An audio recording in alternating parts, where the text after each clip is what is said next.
Je m'appelle Dorine Palu et je suis actuellement doctorante à l'Université de Corse. Mon doctorat s'inscrit dans le cadre du projet Ressources naturelles au sein de l'équipe Chimie et Biomasse du laboratoire Sciences pour l'environnement qui est associé au CNRS et j'effectue mes recherches sous la direction du professeur Ange Bigueli et la codirection du docteur Mathieu Paoli. J'ai commencé par une licence de chimie à l'Université des Antilles et de la Guyane. Par la suite, j'ai trouvé en ligne, grâce à une amie, un master très intéressant qui se trouve à l'Université de Corse. Donc c'est le master phytochimie et cosmétique. Et par la suite, j'ai voulu poursuivre sur une thèse. Ma thèse, elle a pour thème l'étude phytochimique de plantes médicinales et ou toxiques de Corse. Donc il s'agit de répertorier les végétaux classés toxiques par le Conservatoire botanique de Corse et d'analyser les extraits de végétaux, de ces végétaux, et de déterminer si ces extraits ont des propriétés biologiques. En ce moment, mes travaux portent sur les extraits de feuilles de houx et sur les extraits de racines de genêt. Je vais sur le terrain, je sélectionne et je récolte le matériel végétal. Après l'avoir sélectionné, je procède à une extraction avec des solvants à l'aide d'un extracteur de Soxhlet.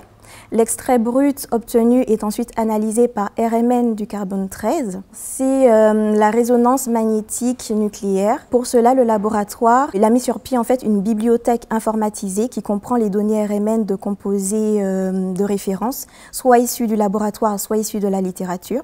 Et le logiciel compare les données, enfin nos données expérimentales avec ceux issus des molécules de référence en fait. Et ainsi pour pouvoir permettre une identification des composés. Donc, à la suite de cela, si jamais certains composés demeurent non identifiés, nous procédons à un fractionnement de l'extrait par chromatographie sur colonne, puis à une analyse par RMN bidimensionnelle. Ainsi, on peut identifier les composés qui sont contenus dans l'extrait.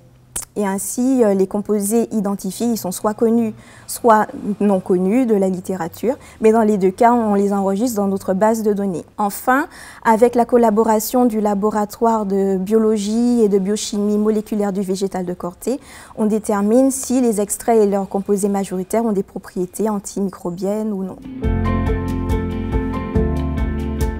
Alors, en ce qui concerne les extraits de feuilles de houx, nous sommes parvenus à caractériser chimiquement deux des extraits et également à quantifier deux acides qui étaient présents dans ces extraits grâce à la RMN du proton. Donc, nous avons pour cela mis au point et validé une méthode de quantification au laboratoire.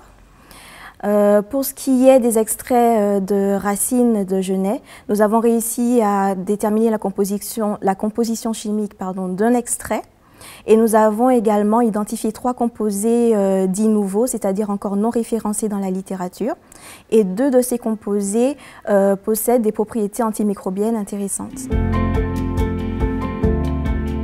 Ma thèse a pour but de valoriser les ressources naturelles de Corse à travers une meilleure connaissance de la biomasse végétale et pourquoi pas mettre en évidence des composés qui auraient des propriétés antibactériennes intéressantes et des applications pour d'éventuels médicaments ou des applications dans le domaine de la cosmétique.